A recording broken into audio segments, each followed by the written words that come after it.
Hello. What I'd like you to take away from today's show is our greatest growth comes from your greatest failures, or what I call Edison moments. I'll bring you entrepreneurs to tell their Edison moments in their journey and guests to help you avoid some of those Edison moments, but not all of them because we all need growth. Before we get to our guests, if you like what we do here, please follow. And now to today's guest, who is Marty Strong. Let's welcome him and get to know his story, his journey, whatever you want to call it. Marty, thank you so much for being on the show today. Thanks for having me, Ed. Oh, my pleasure. I actually, after you came to me through Podmatch, but the weirdest thing is that thing didn't go all the way through. Like when you scheduled, it didn't schedule on my calendar. It was the weirdest thing. They had like an error on their side. Was it kind of like a secret thing? Yeah, it was a sole secret thing. It was weird. But then I saw you were on, a good friend of mine. She's on the East Coast. God, I'm going to say a good friend of mine. I can't think of her name. But she's part of our group that's through the Steve Sims stuff. And she has that something now. I can't think of it right now, of course. Told you I was just getting over COVID. Need some more oxygen in this brain. So move on. But we were talking before we started about how COVID kind of changed our businesses, and not to the worst.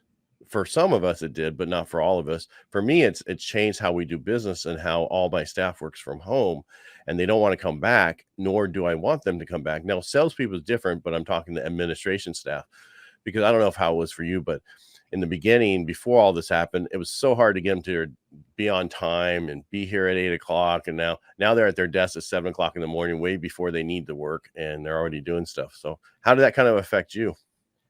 Well, I have two different kinds of businesses that I'm responsible for. I'm the CEO of a management holding company within an employee-owned structure, an ESOP. So we have one company that's government contracting. It's mostly training. And the other one's a healthcare company. So we had, I think I mentioned before we started this morning, we had about 21,000 square feet of office space in two locations, one in Richmond and one in Virginia Beach, when COVID started. And I sent everybody home, I think the second week of March. At that point, it was kind of like being in a science fiction movie. I would show up at the office. One of the offices had about 14,000 square feet. And I would wander around in there like I was the only guy on the spaceship.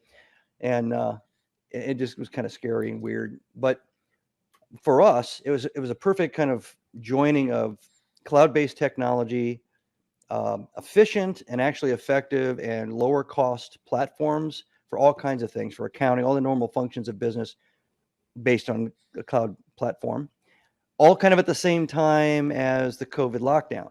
Now, if COVID had happened 4 years earlier, we'd have been in trouble. Everybody would have been in trouble. But it turned out that we were able to do all of our work. Now, most of my employees for both those companies are scattered in 29 different states and in Japan. So we didn't really have them coming into the office, but I had about 54 people that would come into the office.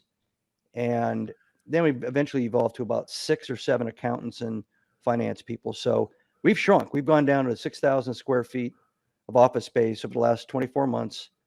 And we've actually doubled the number of employees with the two different companies combined. So we've actually shrunk that much in physical space and doubled the size of the company. So, and we haven't missed a beat. And so that's not a bad thing. I would think that would be a really good thing.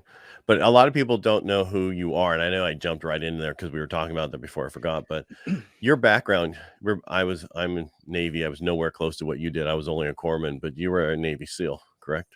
Right. For 20 years. And was that something you always wanted to do? No. when I was because I want to get to the point in a second here why I'm bringing this up, and I might as well since I'm here. Most veterans make amazing business owners because of what you learned in the military. Some don't, but most of us do, and that's why I wanted to kind of bring this up.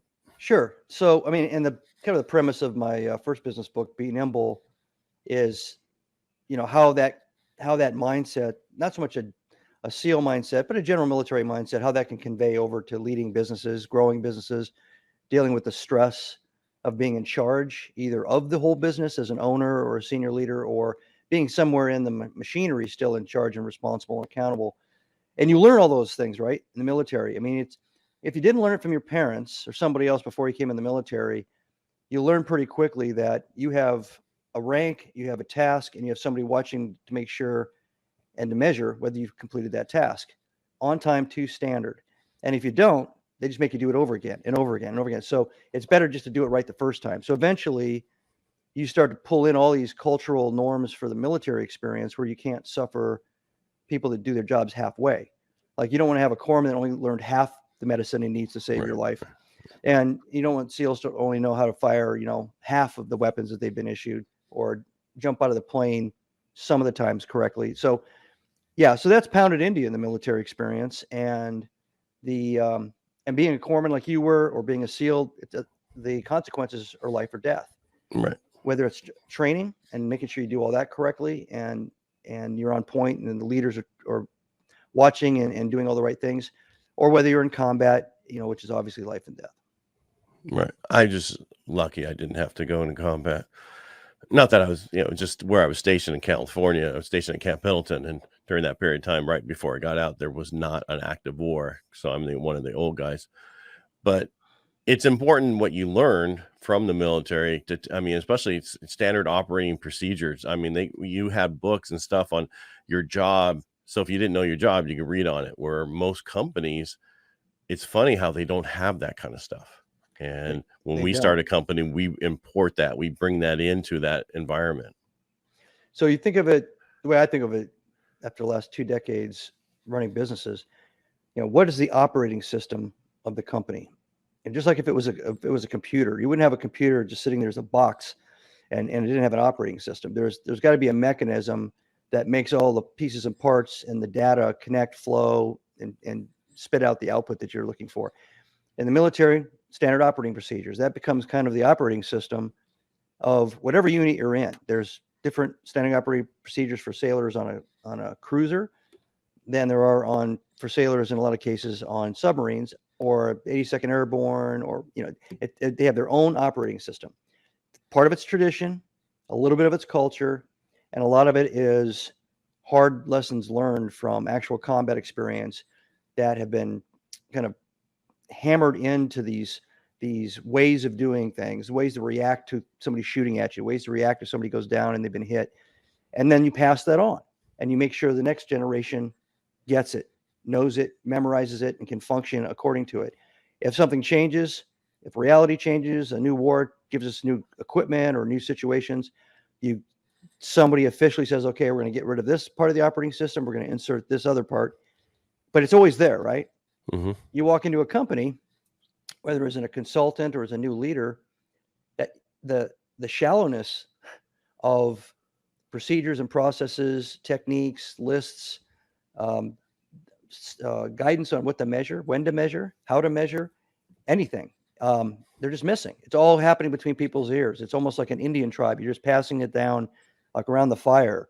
And the person that has it in their head may or may not want to pass it to anybody else around the fire. So you have these kind of caches of special knowledge and unique knowledge and sometimes unique talents residing in one employee over there and one employee over there and an employee on the second floor, but nobody else knows what they don't know and nobody else knows what those people know, and they're not going to share. So that is not part of the military experience. That wouldn't be condoned. So that's definitely something different about the commercial world.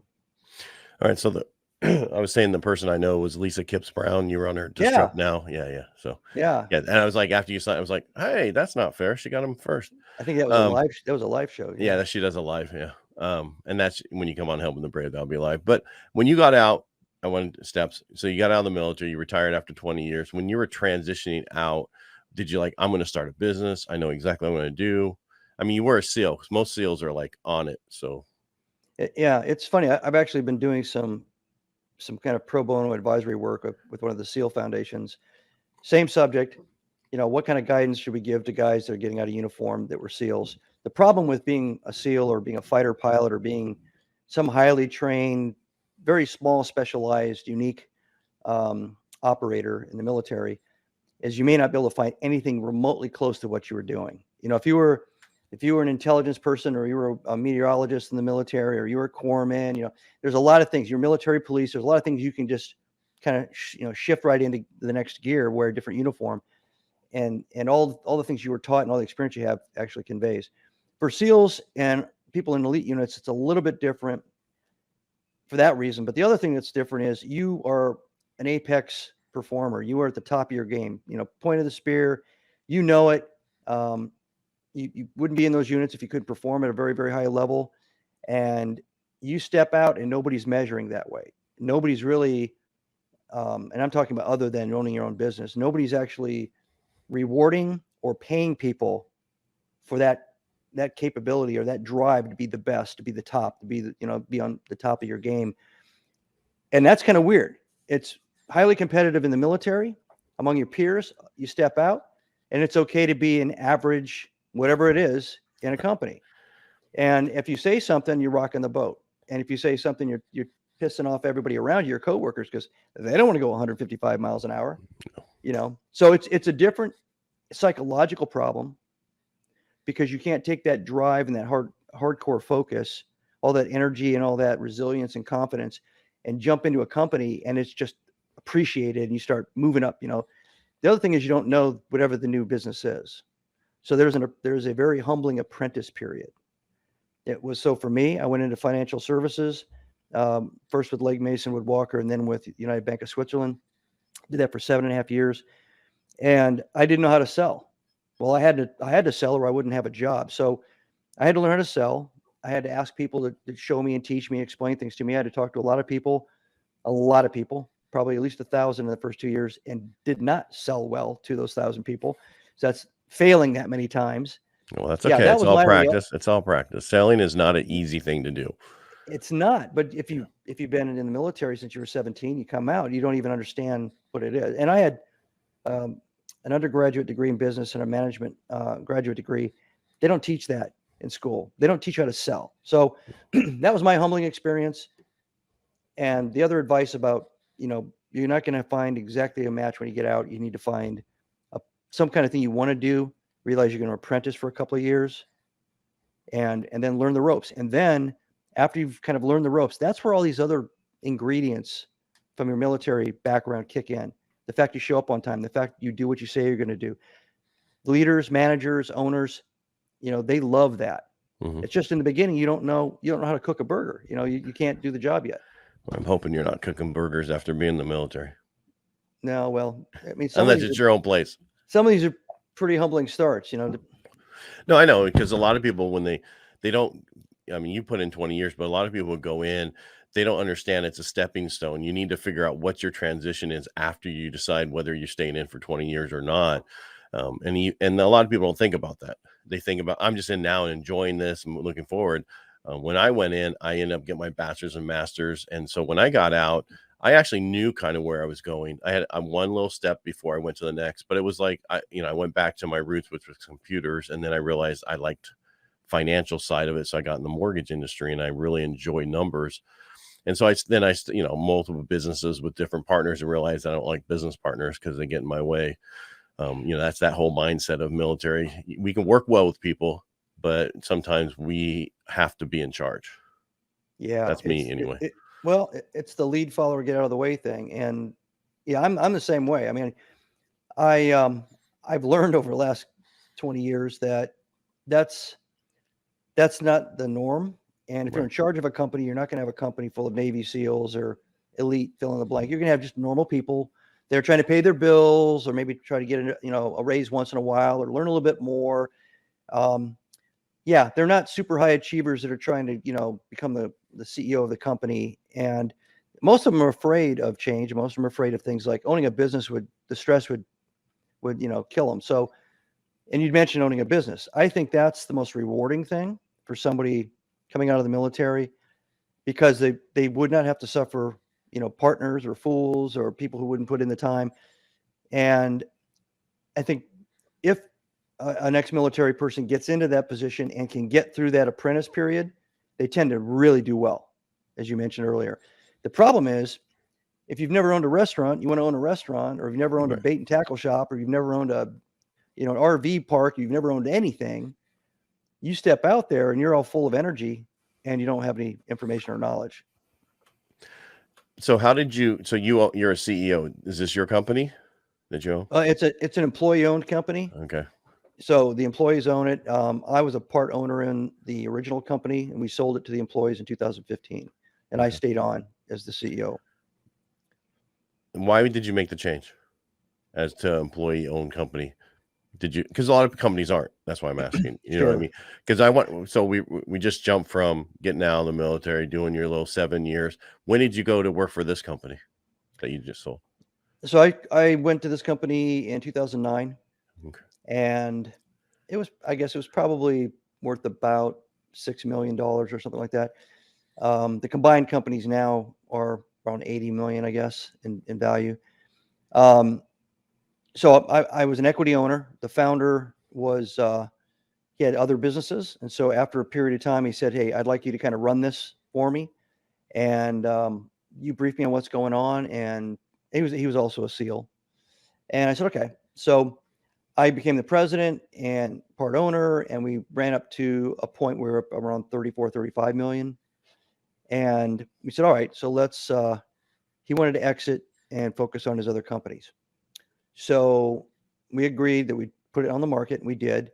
And it really came down to, I mean, no kidding, there's two different kinds of buyers in the market. There's what's called a strategic, a big corporation or another company, and a financial, which is like a venture capital firm or a private equity firm.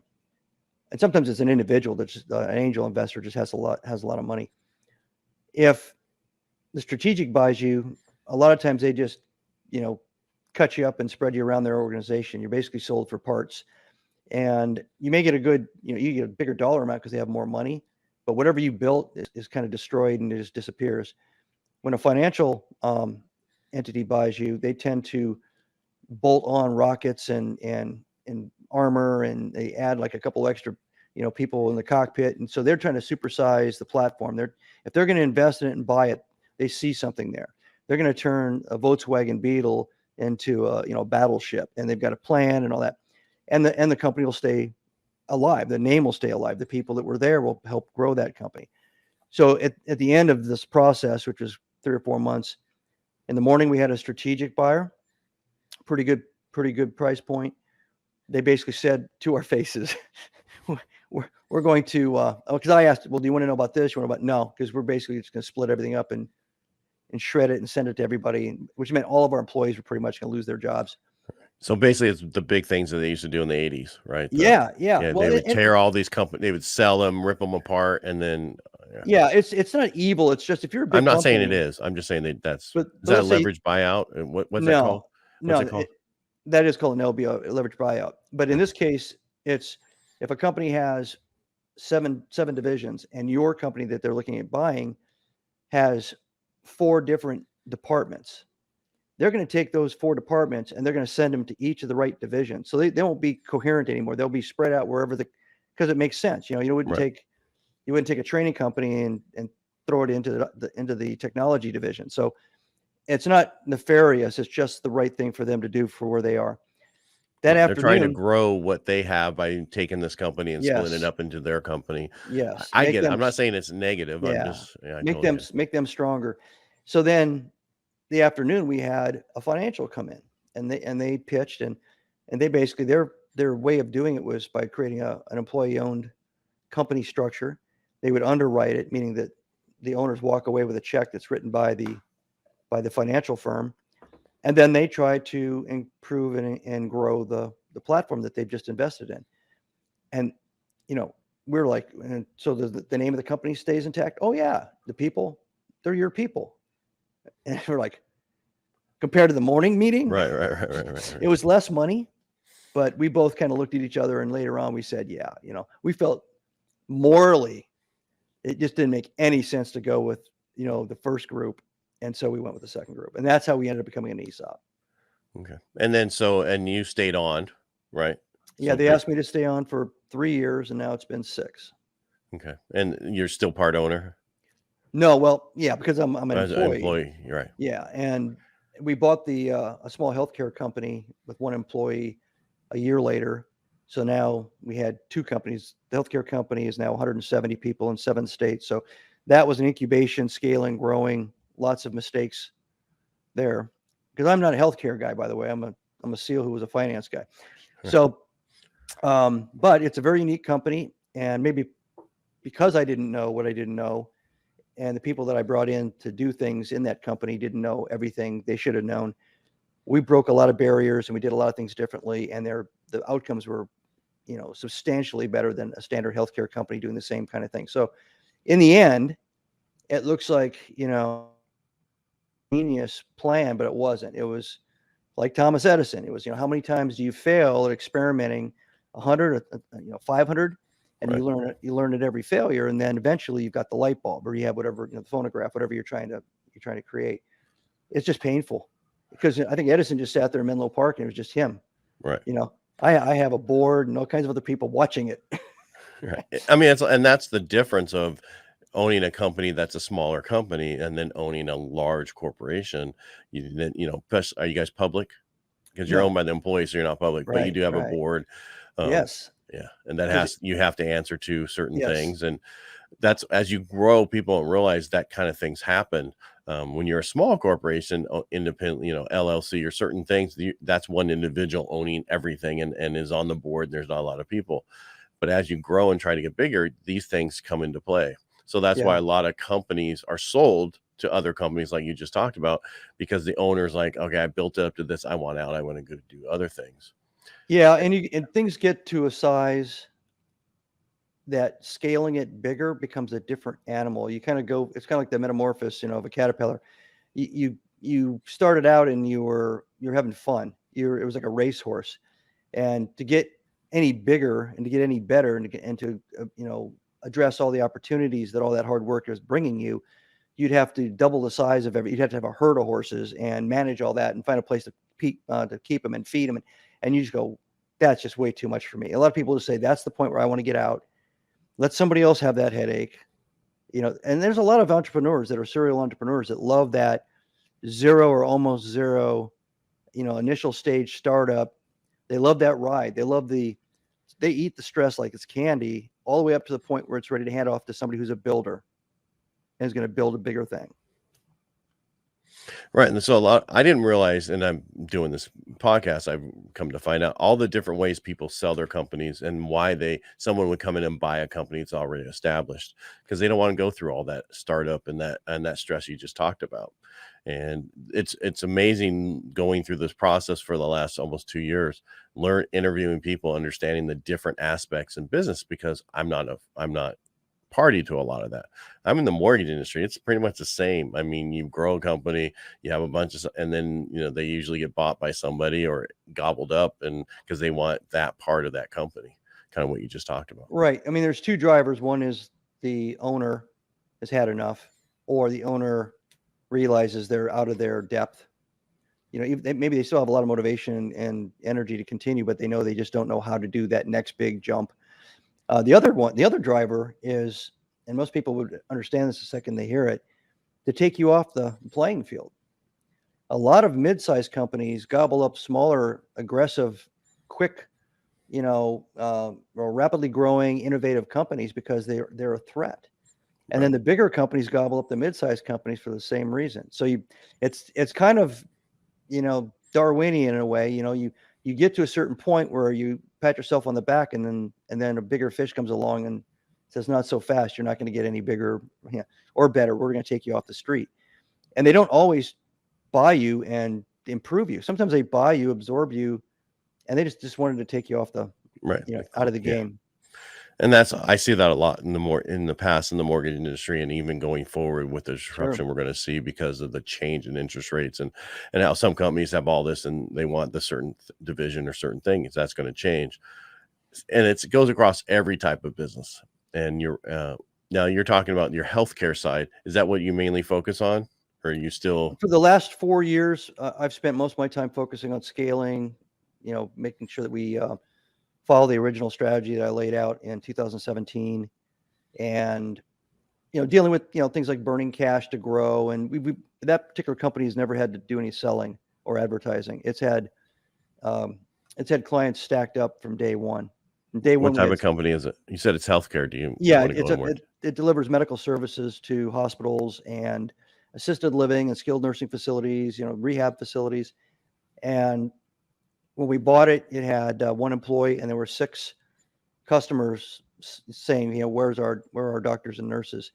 And now we probably have about 40 standing by saying, where are doctors and nurses. So it's you provide individuals, doctors and nurses, kind of like yes, almost like a yes. traveling nurse kind of thing. Is that Well, what you do? they're assigned a patient Okay. population, and they usually don't go beyond one or two client locations.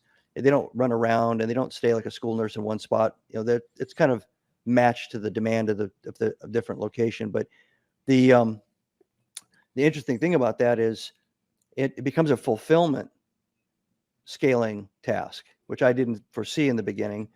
I've done business development for a long, long time, and I did not foresee a never-ending, line of people wrapped around the building saying, "We want what you have. Let's do this." I've never been in that position, so really it was, how do we make 10,000 hula hoops, and where do we buy the plastic, and where do we find somebody else that can make hula hoops, because everybody wants to buy a hula hoop. But it's So not a hula hoop we're talking about. We're talking about no, individual. Yeah, it's there's it's only it's so many service. of them. It's services, yeah, and it's the same, right? I mean, good medical people are scarce. Yeah, I Supply know. and I know. demand. I'm in California. My wife works for Kaiser. I can tell you right now, my daughter's a nurse. My son's going to be a nurse eventually when he gets out of the army. He's an army medic, having fun, airborne. So Yeah, he's one of there you those go. guys. He's like you. He Screaming luckily, Eagle, or is he?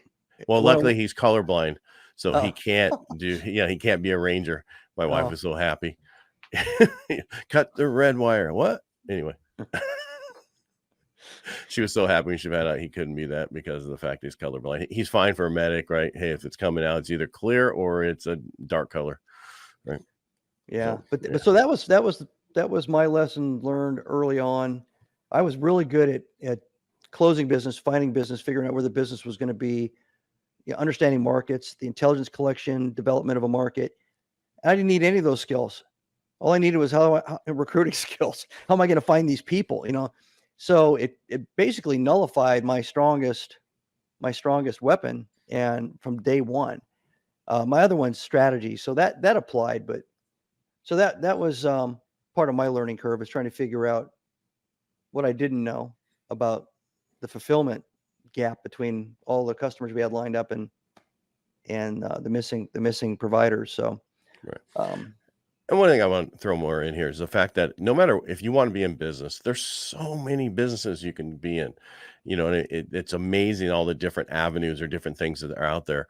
You just have to find what you want and focus on that. And what you don't know, you hire those people. Only, find out what you do well and hire everybody else. And I think a lot of business owners get that in the way when they're first starting out. They're trying to do everything. And luckily today is a point where you can hire somebody on the East Coast and your company's on the West Coast, or you can hire somebody in the overseas because of how our world works these days. It's so much easier to do things. oh, it's amazing. And I mean, whether it's selling it or whether it's building it, I get my on my novels, I get the cover designs done by a company in New Zealand. I have an editor that does all the editing for my books, for my business books, before they go to the publisher. And she lives in Kentucky. I've never met these people, and I've been using them for years. I mean, it's a gig. The whole creative side's been in a gig economy status for about 6-7 years now, but that's not taught either. That nobody's sitting there in high school or in college in business classes telling you how to tap into this massive gig network that goes, around the country plus overseas, and how They you don't can tell you in business school, dude. no, They don't tell you you can auction what you want to have software design. There's auction sites. People will bid on the work, and you tell what the standard and the time frame is and what you want done. You'll have 500 people bidding on it within 2 hours. It's crazy. Right. I mean, it is. And like I said, what you said in high school, they don't teach you that in college either. So No, even in your master's, they teach you nothing in your bachelor's. You go on your master's, they teach you a little bit more about business, but not really. It's going out, and because it used to say that people who can't do, they teach, right? So it's better to go out and figure it out yourself. it is. I kind of changed the word teach. I think you can do a lot of good by being a guide, by being a pathfinder. It's you'd always love to find somebody when you're lost that knows that area of town and walks you and points to the right way. Just go right there and you're good. It's not really teaching. It's more getting you through the hard part, or to the wide open space where you can start running. And there are lots of guides, and there are a lot of people out there that are willing to give free assistance in that way. It's just, again, people don't realize the resources are there. Right. Now, you brought up your books, and before we go, I want to talk about them. How many books have you written? 8 novels and 2 business books. The second business book, Be Visionary, is live on Amazon for pre-sale. It comes out in retail at the end of this year. And the first one was Be Nimble, which came out live this January. Be Nimble is more about leading and scaling and all the dynamics of chaos with both the change like the pandemic, but change in general. And Be Visionary is more about turning visions into strategy. The other 8 books, the novels, they 2 different series. I'm almost done with the 5th book in the SEAL novel series. And all the proceeds of those novels go to the SEAL Veterans Foundation. So I have a lot of fun with those. Now, are these, since I have no idea about your novels, what are they about? Things that have happened, or these are all things that supposedly have happened or happened to you and you're talking about? Hypothetically. So one series is a sci-fi. Okay. It's a time travel series called the Time Warrior Sagas. It's about going back in time on purpose as part of like a time tourism and fighting. So it's basically a warrior kind of transposed from a very comfortable future where everybody's going crazy because there's no risk and people are committing suicide, even though the lifespan's to like 160. And they go back in time and they learn how to fight. And they go back into the Roman era and kind of ancient warfare where you're putting it all on the line because it's the ultimate feeling of life and death. And so there's 4 books in that series. The SEAL series isn't about me. It's about a young officer in the first book, tracks him all the way through. I'm almost done with the second draft of the 5th book. It's called Kandahar Moon. And it tracks him through these pretty much the last 20 years of what's been going on in special warfare and where they've been engaged and everything. And it addresses things like traumatic brain injury and PTSD. It's not all about blood and guts and cool stuff. And as you know, we were talking about before, the cool guys don't, if they get the girls, they don't keep them very long because you're always on the road and traveling. And right. So you're not very marriageable. And the PTSD that I found from doing the Helping the Brave podcast, a lot of the people they have demons before they get into the military, because what the military brings is why they go in, and they have these demons before they get worse while they're in, and they don't deal with them. And then when they get out, their PTSD is even worse. Right. So there's a lot of, Yeah. And there's a unique kind of PTSD with SEALs and special ops guys. It has a lot more to do with not being in the fight, standing by your brothers and not contributing than it does that they saw some atrocity or were a part of something they can't, forget. But all those books, you go to Marty Strong, BeNimble.com. There's links there straight to the Amazon point of sale for all of them. There's all my articles over there, a little more information about me, some excerpts and things from the books. But yeah, that's what I do when I'm 5:15 to about 6:30 every morning. I write. Wow. That's the one thing I hate to do is write. So, I am doing a book, but I'm having help. So, because I'm not a really good writer. Before we go today, Marty, anything else you want to add?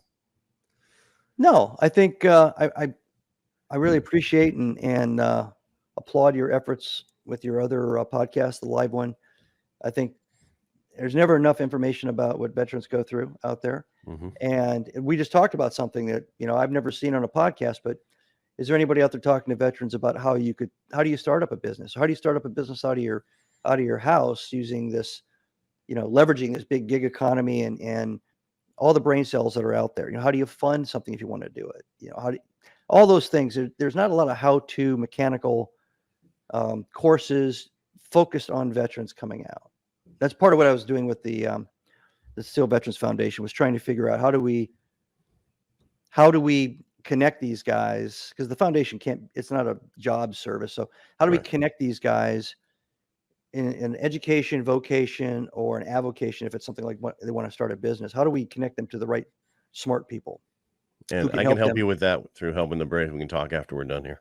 Okay. No, I'm just saying, because there's that whole reason I'm doing that is because when I got out years, there wasn't this thing that we have now where we can do lives, we can do all this different podcasts across the country, we can connect people so much easier, and there's a lot there that you can do to help veterans getting out. And there are some people already there doing that, but that information isn't everywhere. There's all these different silos, and we don't connect all the silos. Everybody's in their little world. They're not connecting with all the other people, and that was why I started Helping the Brave. and podcasts and the lives, is to connect everybody, because there is places out there. You just don't know about them. But Marty, thank you so much for being on the show today. I really appreciate it. Thanks for having me, Ed. Been a pleasure. My pleasure.